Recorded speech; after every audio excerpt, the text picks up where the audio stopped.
Hello there, Generals B2, and today's video is going to be about the Eastern military doctrine and what to do at the beginning of the game, so stay tuned.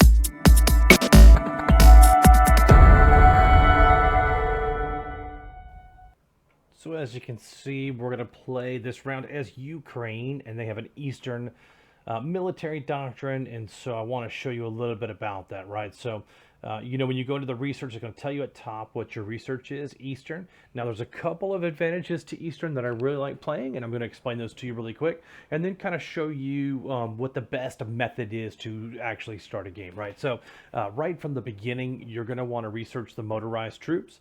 So you're going to go in, you're going to pop that, and it's a really quick research. I think like a minute and a half or something ridiculous. But that's going to mean that you can now produce units, right?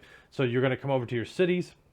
You're going to build out straight through with barracks all the way through. The reason for that is that in the beginning of the game, you're going to have to double up your force size, meaning you need to produce 2 units in every city. Now, to do that, you go straight through level ones, and then you're going to, right behind it, start producing your arms industry. So now that you've researched your motorized infantry, you can now, once you build the barracks, build a motorized unit, and now you can just pop right down the list, right? So what I try to do is go ahead and upgrade all the buildings first, and then come back in just in case you run out of supplies on here. But what you'll see is that now in about 20 hours or whatever the time frame is, if I look on here, about 19 and a half hours, you're going to pop out another round of troops, meaning you're going to have 6 more infantry out there. It's important because you're going to militarily make some moves early that are going to leave you a little bit exposed, and so you don't want people to move right in, right? So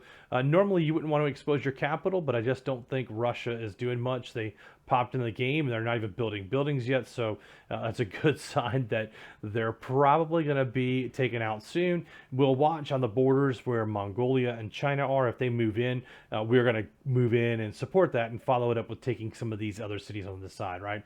You got a little bit of a buffer here with Romania, with Chisinau. The only real aggressor is going to be Poland on here as far as the Ukraine is concerned.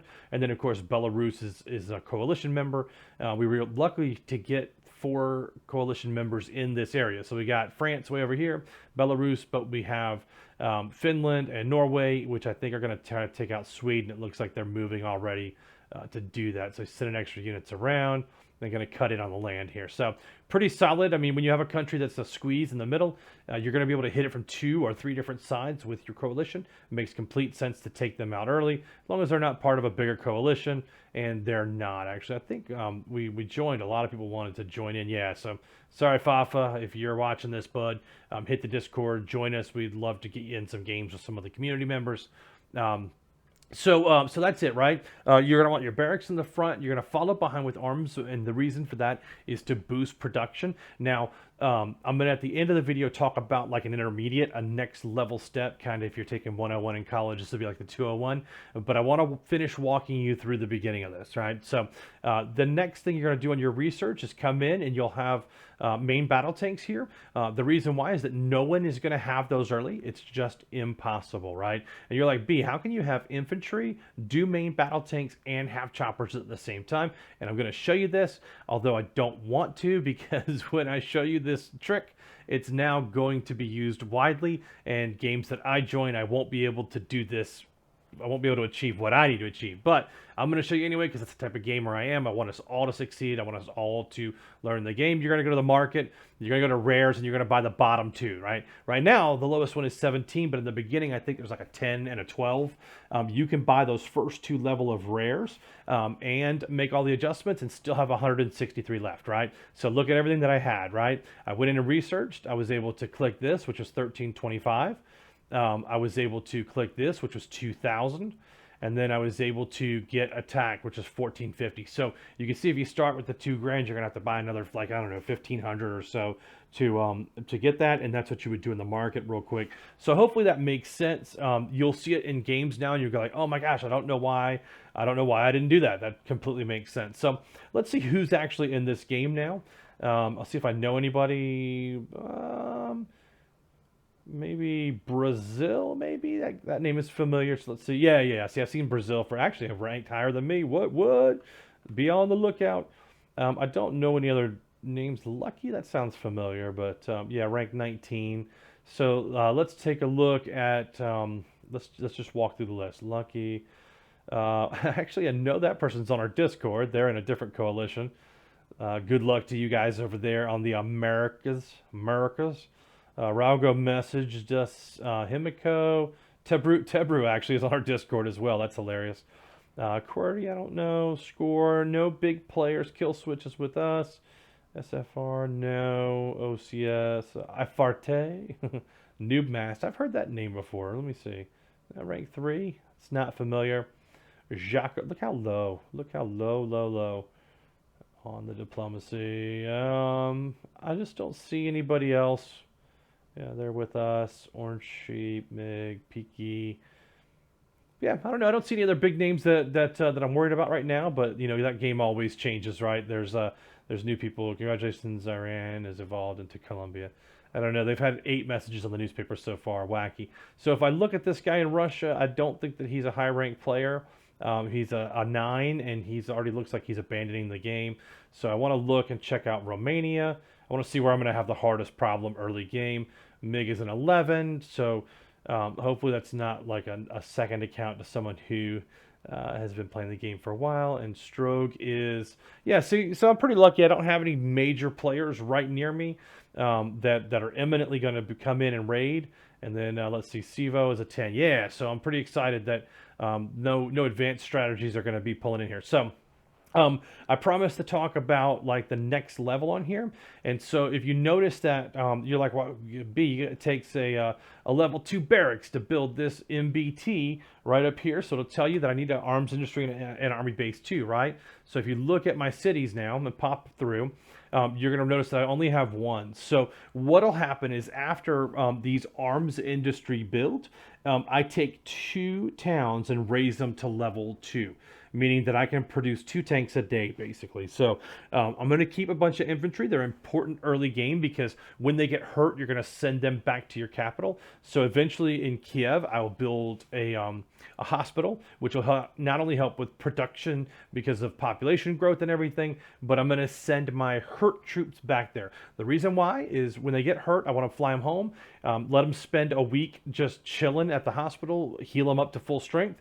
I don't want to lose them in battle. What that means is now you have to go back and rebuild that level 1 unit. So every time I lose one of these guys, I'm going to have to spend 1,000 supplies. I'm sorry, let's go into the build. My bad. You're going to use 650 supplies, 350 components, 850 troops, and $1,000 every time that you want to use one of those, right? So if you lose one in battle and you rebuild it, if you do that 10 times, that means you spent 6,500 supplies. It means you spent 3,500 components, and it means that you've spent $10,000 that you could have bought more supplies with or bought a different unit, and 8,500 of these troops. Like, you should never run out of troops, basically. If you are, that means that you're losing too many in battle, and at the end of the game, you're going to have so many of those that you could never spend them. You have to annex 20 cities because you should have the VP to support it. So hopefully that makes sense.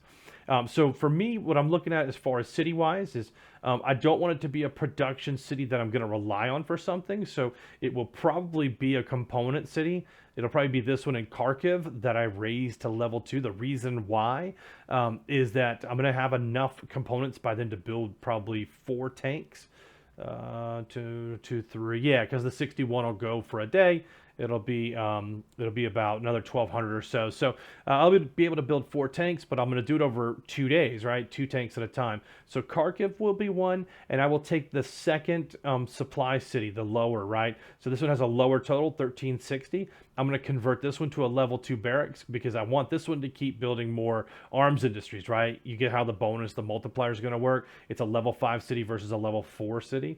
I'm going to be able to get more supplies out of the production on the city level, and then raise so I'll go arms industry 2 here, and I'll go barracks level 2 here. Now, I know that seems obsessive, and you're like, gosh, man, it's only 400 a day or 350 a day difference in the supplies. Like, that's kind of crazy. But I'm telling you, like, when you watch your supplies this closely, usually, when you give yourself every advantage on here, that's usually how you're going to combat somebody who's dropped 20 bucks in gold for it. And the reason why is because they're just going to spend that crazy. They're going to go in and just spawn in a bunch of crap and start moving around. They're not going to pay attention. Typically, golders don't when it comes to like terrain types and where your advantages are, right?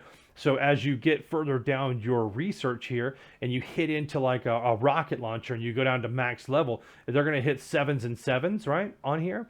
So you know you're going to hit the soft targets and hard targets at a 7, which is awesome.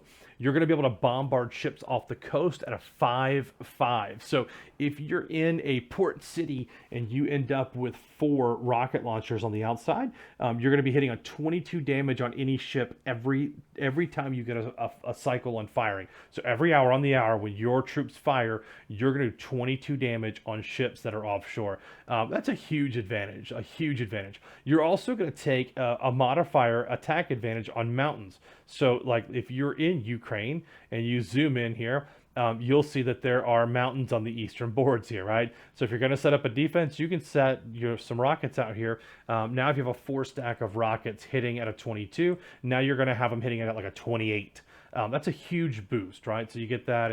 It's basically by 5.5. So because you'll do 5.5, 5.5 is 11, 5.5, 5.5 is 12. But at the 20, so if you have 4 of them, it's going to be basically a 28 total attack damage plus the modifier. So if you have that, it's going to hit another 7. It'll go to 35 per attack with 4 rocket launchers in a 25% boost on the mountains. I know that seems crazy to really think in those terms, but look, if I'm going to be in this square here, right, it is going to be a forest square. So let me see how my units are going to react to that. If I have basic infantry, I'm going to get, where is it at? It's going to be a defensive modifier of 25. So I probably wouldn't engage if I had a 5 or 6 stack and I had troops moving at me. I would probably just wait it out and take the defensive advantage, right? You're going to also have defense in urban cities, right? That's why you put those units. If you have somebody coming at you, put those units in a city, take the plus 25%. Then if you added a bunker on there and you talked, let's say if you're going to build in Odessa, you're going to come down here and look at the underground bunkers, right? The beauty of the underground bunker is that it gives you a plus advantage. And look at this. Your garrison takes 33% less damage and you get a 5% boost on your morale, which is going to build your city quicker to produce more stuff, right? So I always recommend in whatever city you're going to put your hospital in. So for me, it'll be Kiev. See how there's already a bunker in here? If there wasn't, I would put one in here. That is because it's going to help my city grow. It's also going to keep those random stacks from trying to come in. Someone always tries to run a 6 or an 8 stack and run it into your capital because when you lose a capital, the morale drops. So those are all things to consider. So there's several steps that I'm going to do. The first step, I'm going to build the level 1 barracks. The second step, I'm going to go buy on the market the first 2 tiers of rares. See, there's only this expensive one left right now, so I'm not trying to go in and buy those, right? The next thing I'm going to do is build my arms industry. So barracks, buy the rares, arm industries, and then I'm going to do my research. I'm going to research my motorized infantry. I'm going to research my main battle tanks. I'm going to research my helicopter gunships.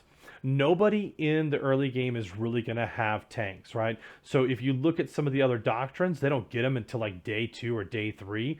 So they're already kind of behind. They're a day or 2 behind in production, even if they're going that route. Sometimes people will just go, they'll start doing like planes and crap like on day 2 and 3. And by that point, you've got people moving into your cities and you can't produce enough planes to stop them. It's almost impossible, right? So anyway, that's my quick start guide to Eastern Doctrine. And as this game goes on for Ukraine, I'll add more information to it. Hope you guys are having a great weekend. Enjoy it.